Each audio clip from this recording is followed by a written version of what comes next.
So, good morning, Scott here from Untitled Landscaping. You have to excuse the lockdown haircut, it's a bit of a mess, can't get a cut anywhere these days. So, new job, what we're doing stone wall behind me there. What's happened, they've got a plain wall with no plastic membrane behind it, so the moisture's been coming through the block work and penetrating the painting, and the paint's just starting to bubble, look a bit messy. So what we're going to do, we're going to stick another wall up in front of it to hide the mess behind it. All retaining walls, they have to have weep holes, otherwise there's a good chance they're going to crack. So the people which built the wall before, they've done it all right, but they've put weep holes in. There's one there, but they've capped it off, and there's another one there, they've capped it off, and it doesn't look too good. So as you can see, the wall there, it's bubbling because there's no plastic membrane behind the wall. So what we're going to do, we're going to stick another wall in front of it. We're going to dig out foundations, stick another wall in front of it. Then behind the new wall, we're going to put a plastic sheet to stop the moisture from coming through the wall, and then that'll prevent bubbling, which is the main reason I've actually come round to look at the job. It's just because it looks messy. So we're going to put another wall in front of it, leave this one there, and like I said, we're going to put plastic sheet in behind it to stop the moisture from coming through. So we've had a good little bit of a dig out. So we've exposed the original foundations for the wall, as you can see there, which is pretty much what we're going to be building on. So what we've done an extra little trench alongside it, just to thicken it up, just to add some more concrete, because I can't take that concrete up and put another piece of concrete there, because then the weight of the wall might end up pushing it over. So we're going to leave the existing concrete, which looks about 6 inches, so that's good. So there's nothing wrong with building on top of that, but just for added security, we're going to stick some more concrete in it. Ignore that pipe, that's an old pipe. That's dead to dodo, so that's not doing anything. So there we go. Got my time-lapse camera up as well. I use the Brino. Been using it now for a couple of years. It's a good camera, that. So I'm going to do a little bit of a mixture of both. So concrete's in. So I might be able to see it behind me if we go like that. Yeah, there we go, you can see it. So concrete's in. Yeah, so another little thing done. We can't do much at the moment because we're waiting for marshals to turn up with delivery of materials for the wall and the veneers. So we're going to go sand her drive. She pressure washed her drive the other day apparently, and I got some spare sand from that steep driveway job you saw me do the other day. So whilst we're waiting for marshals to turn up with the materials, might as well use the spare sand I've got and the sanded drive for her.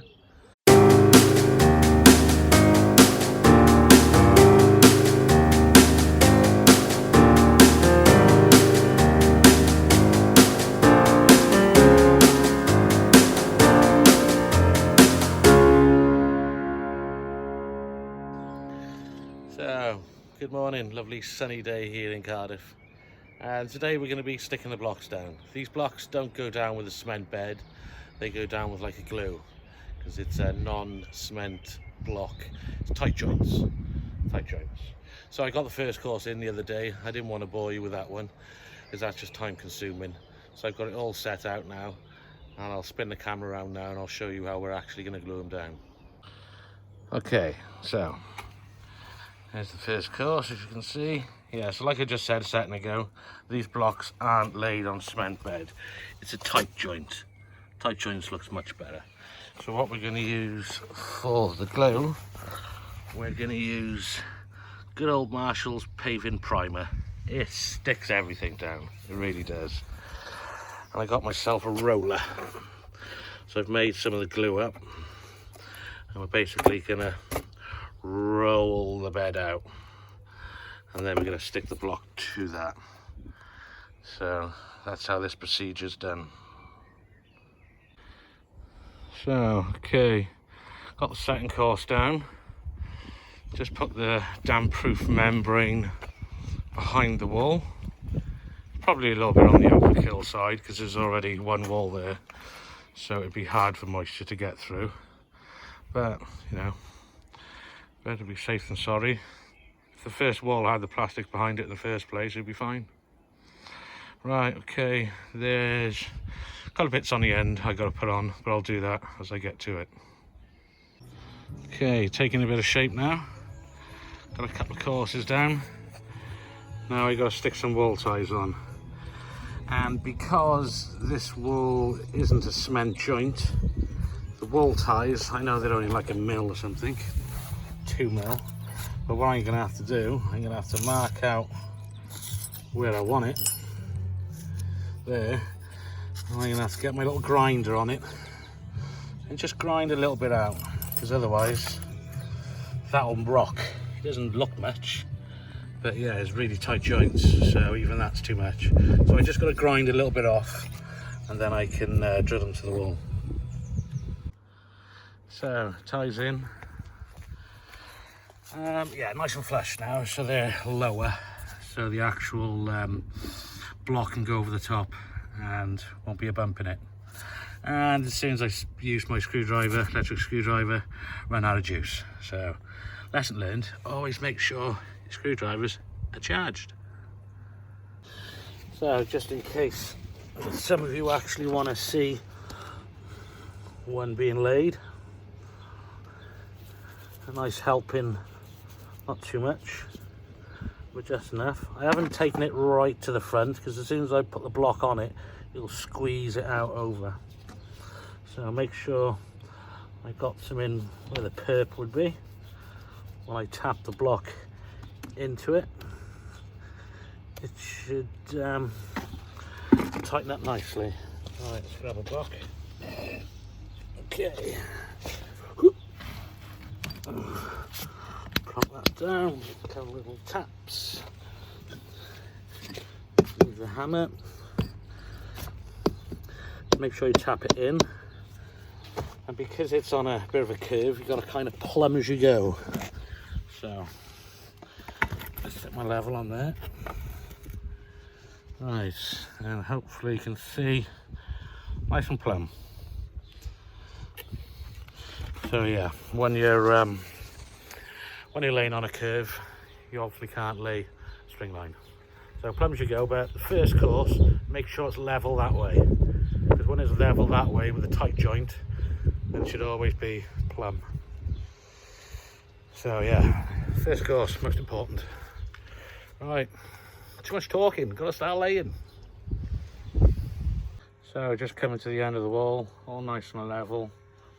Just got another little block and a bit to go over there in the corner. I know I got to put another piece of membrane down, but if I was to put a single block on there now, then it'd be just that much out of level, which is about that much. So I just got to trim off about 5 mil, which is really annoying. Alright, well that was a pain in the neck cutting that one. When you've got such a small amount, you've got to cut off like 5 mil, 4 mil. It's the only way to really do it.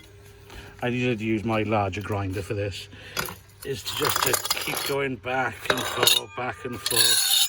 That's the only way you can really grind off a couple of mil. It's just too hard otherwise. But yeah, I don't know why I bothered filming it, but just thought I'd show you.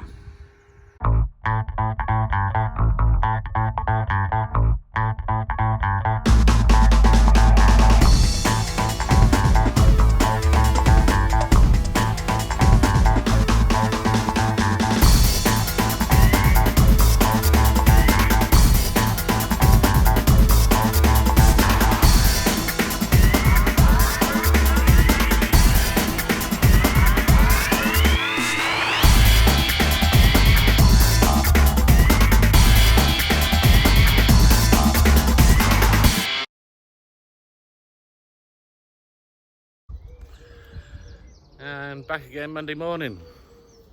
Got myself an haircut. I had to do a DIY job with the clippers. I think apparently I got a bit of a mullet going on at the back because I couldn't quite see it, but yeah, Can't see it, don't it, is it? Right, as you can see, lovely day behind me, really nice. And we're back to lay some more blocks on the wall. There's only another 2 courses to go on today, and then we're going to put the copings on top. So this is the show so far. I'm sure you've already seen. Camera, I'm going to put up every 20 seconds to take a photo today, because every minute was quite quick as well, so I'm going to change that. So always a good start when you can see your work's nice and level. Just stick your level on it. As you can see, tight, and then you get to the plumbness. Plumbness can be all down to lay in the first course, really level, no gaps. No gaps, nice and plumb, happy days. So I just put the first one on, just to get my corner sorted. Right, it's my primer. Right then, let's show you. Right, okie doke. I wish I brought my stand with me actually today, but I don't. So, as you can see, I'm not laying right to the front. I'm keeping it back a little bit. So, let's get the perp in. Pop that in there. Nice little splodge there. Right. I just got to pick it up one-handed because I got the other camera in my hand. Ugh. So I'll pick it up, plonk it on, grab my hammer, couple taps, tap it in nice and tight. Another one in. Right, I'm going to do another one. Just so you got double bubble. Double bubble. Okay, nice little splodge on there. I just dropped some on the face as well, so as soon as I lay this block, I've got to make sure I get that off pronto. Okay, a little bit on the perp. Might just put another little dot there. Okay, grab a block one-handed again. Okay, in she pops. Hammer. Tappy tap taps. Bosh into the corner. A little bit of adjusting. There we go. Pretty much it. Right, I gotta get that primer off because that will stain. So you can see it's not that hard actually. As long as you got the first course right, level that way, always plumb. If you're laying something with such a tight bed, even the amateur would have more of a chance doing this type of stuff than actually laying bricks, because laying bricks you've got a bed to work with. Alright, well that only took me about 10 minutes or so. It's still quite early, it's only 9 o'clock still. I got cuts to go on there, and I've got more cuts to go around the corner. And it's so peaceful. Birds are tweeting early in the morning, and I'm going to ruin everyone's day and put my disc cutter on. So what I'm going to do, I'm just going to put the last course on there now and let the time drag slightly. Then I'll get the disc cutter on and wake everybody up with that delicious sound of wah. Sorry people, but gotta do it. Here's a funny thing. I've just been walking around for about 5 minutes trying to find my dust mask. I realise it's on my freaking head. So, time to put the copings on. So, ultimately, you're going to have a cut in the wall somewhere. So, the best place to actually start building would be this section here. At least there's a whole coping.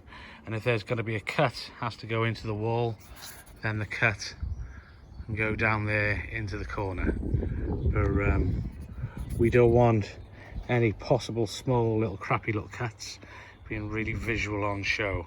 So we'll start here. So, because there's a bit of an angle, what I'm going to do, you're going to measure here, which is 70 mil. Put the tape measure on there. Actually, I might as well mark it while I'm here. Right, tape measure onto there. find my 70mm, which is there, and get my straight edge, and from that 70mm to this edge, that's the piece I want to cut off. So then when I cut that little piece off there, then it'll squish to the wall and it'll be full. But most important, you don't want to have a small little cut on the end, because that'll just look really crap. So got the top 4 copings cut to shape. So now I'm ready to at least run some with a line down there. But this corner was bugging me a little bit from the start. But I think it's turned out okay, actually. I could have done more of a gentle curve on it if I did smaller blocks. Smaller cuts, like 100mm pieces, like that one there. But then, okay, I could have gone easier curve around. But I think it would have just looked messy, because it would have gone from full blocks, then trying to build something smaller sections, smaller pieces to got a better curve. But actually I think it's turned out all right. I'm happy with that. So time to make a bit of cement now for the back of the coping. So a bit of controversy time now, so this is going to bring debate. So I got to make some cement in a barrow, and this is what I'm going to use to make my life a little bit easier. I'm going to use fairy liquid. Absolutely fine, nothing wrong with fairy liquid at all. I know if I was on site now and the site agent saw me with fairy liquid, he would probably freak. But nothing wrong with it, absolutely nothing wrong with it at all. I've been laying bricks now 33, 34 years, something like that. And I remember when I was about a year into my time for the youth training scheme, YTS, I built some pillar for some fella around the corner from my house, and I used fairy liquid to go into the mix. And every time I walk past the wall pillar, I always give her a whack type of thing. Solid. It's been there for 30 plus years and there's nothing wrong with it, and that was with fairy liquid. So if people want to say you shouldn't be doing that, you should be using Feb, well, don't listen to everything you've been told, because it's not true. So yeah, you won't be seeing me go to the shop buying any Feb. Fairy liquid every time. Happy days. So if you want to discuss this and say I'm wrong and say I'm this, say I'm that, blah blah blah blah, whatever.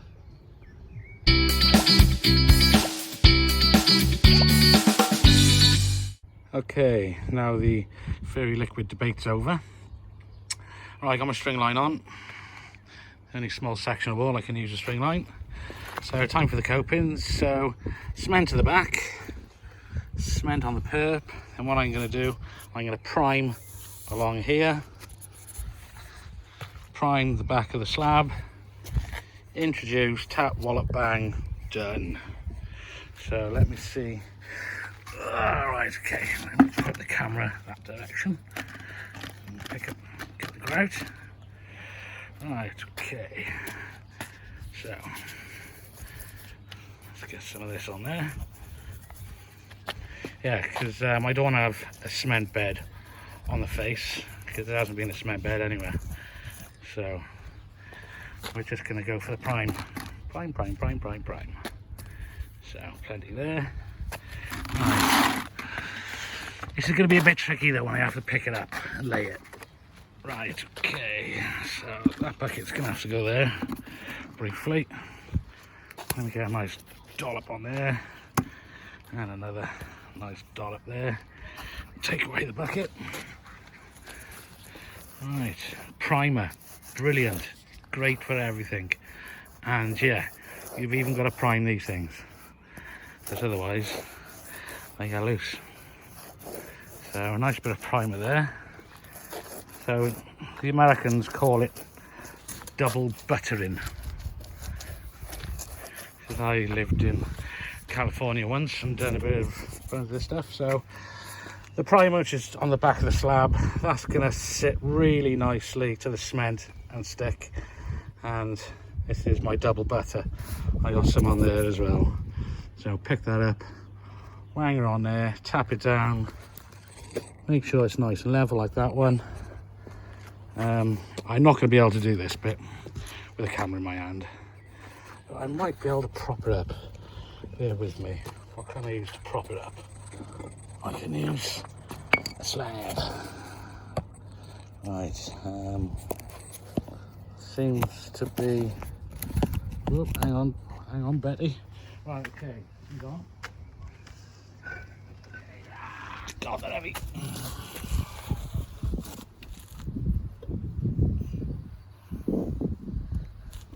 That should sit nicely along the front, nice and flat. Oh, something tells me there was a malfunction. I think the malfunction might be called the wind. So, front's good on the line.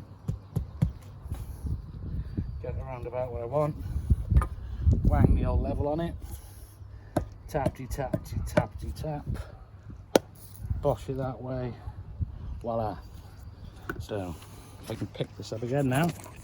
Hopefully it's still filming, my finger's not on the way. There we go. Nice and level. Double butter. Primer on the block. Primer on the underside of the slab.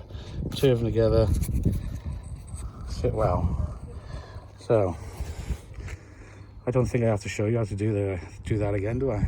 No.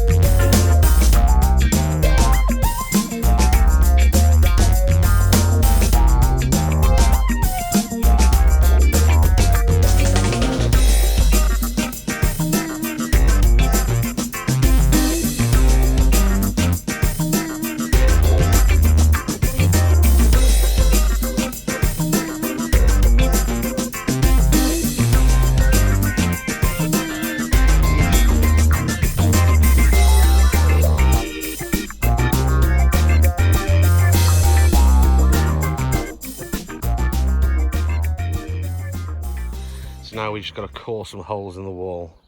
So we're going to core holes in the wall every 3 blocks. We're going to use this special tool I just hired from Travis Perkins. And what we're going to do, we're going to core through the wall with that. And then we're going to put pipe through. Put some PVC pipe so it goes through that wall and the wall behind it. Any moisture then, water from up there, can just travel through the 2 pipes onto the floor and away and stopping moisture build-up. Right, so we got through the first wall. So I just put the extension on the hilty and that allowed me to get through now to the back of it. I've had to do a little bit of alteration on the pipe because the pipe I'm using doesn't correspond to the diameter of the core drill bit I was using.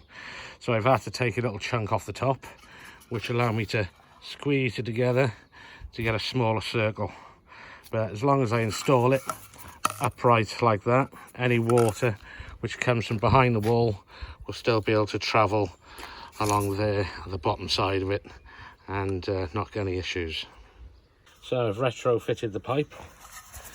So as long as the cut is upwards, then water should be able to travel through it nicely. So squeeze it tight, push it in. I'm going to hit it then with the soft end of the hammer. A couple of taps this way as well.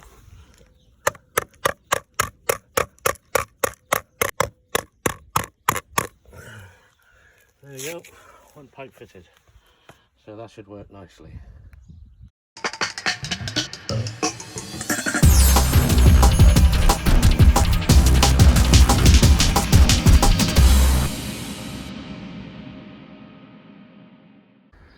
Okay, back the following day. Gave it a bit of a clean up yesterday.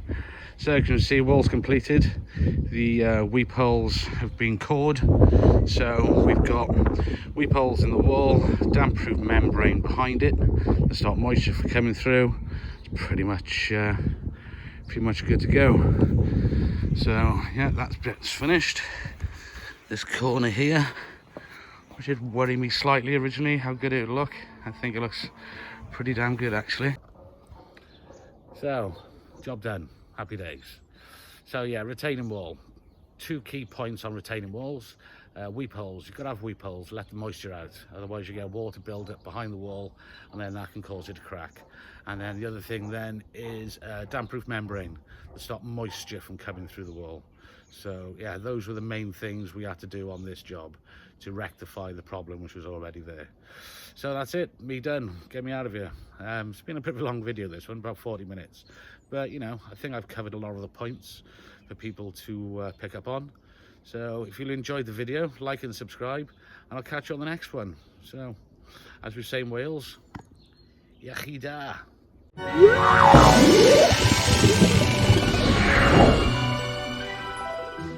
stop the moisture from penetrating and ruining the wall behind it. Ah, bollocks. Let's see if we can get some more wrapped up today. Oh, bollocks. The end of today, I should be, oh fucking hell, hoping to go on. So, controversial, I'm ruining it. So follow these 2 key points and fuck's sake, and you should be, you know, you should be able to do it. I really fucking do.